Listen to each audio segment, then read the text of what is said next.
2019 నుండి 2024 5 సంవత్సరాలు కాలం పాటు తిరుమల తిరుపతి దేవస్థానం ఏదైతే మనందరం కూడా కలియుగ దైవం శ్రీ వెంకటేశ్వర స్వామిని కొలుస్తామో, ఒక్క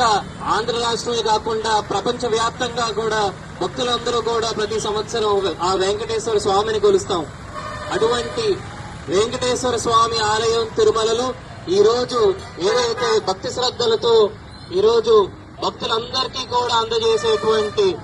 లడ్డూలు ఉన్నాయో, ఈ రోజు తిరుపతి లడ్డు అంటే ఈ రోజు దేశవ్యాప్తంగా కాకుండా ప్రపంచ వ్యాప్తంగా కూడా ఒక మహాప్రసాదంగా స్వీకరించేటువంటి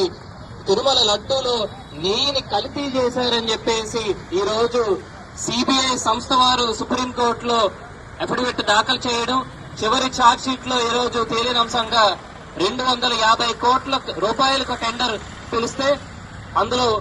68 లక్షల టన్నుల నెయ్యిని ఏదైతే గుత్తేదారు సంస్థ ఏదైతే సప్లై చేసిందో అందులో ఎటువంటి పాల పదార్థాలు లేవు, పూర్తిగా కెమికల్స్ తో తయారు చేసినటువంటి నెయ్యిని తిరుపతిలో వాడారు అని చెప్పేసి ఈ రోజు తెలియజేయడం జరిగింది. ఇటువంటి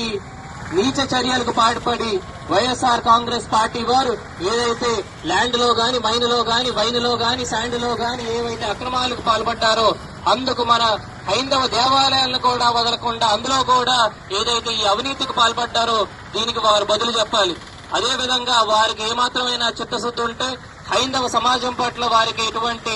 గౌరవం గాని,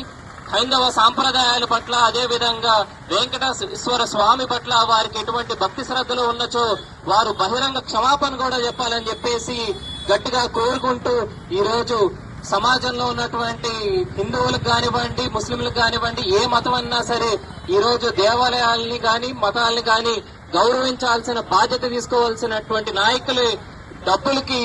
ఆశపడి ఈ రోజు దేవాలయాల్ని భ్రష్టు పట్టించి అక్కడ కూడా అవినీతికి పాల్పడడం ఎంతో హేనీయమైన చర్యగా ఈ రోజు హైందవ సమాజం అంతా కూడా ముక్త కంఠంలో ఖండిస్తుంది. ఈ రోజు తెలుగుదేశం పార్టీ ఆధ్వర్యంలో ఈ రోజు ర్యాలీ తీసి ఈ రోజు మన రామాలయంలో శుద్ధి కార్యక్రమం చేసి ఆ దేవుణ్ణి కూడా కోరడం జరిగింది.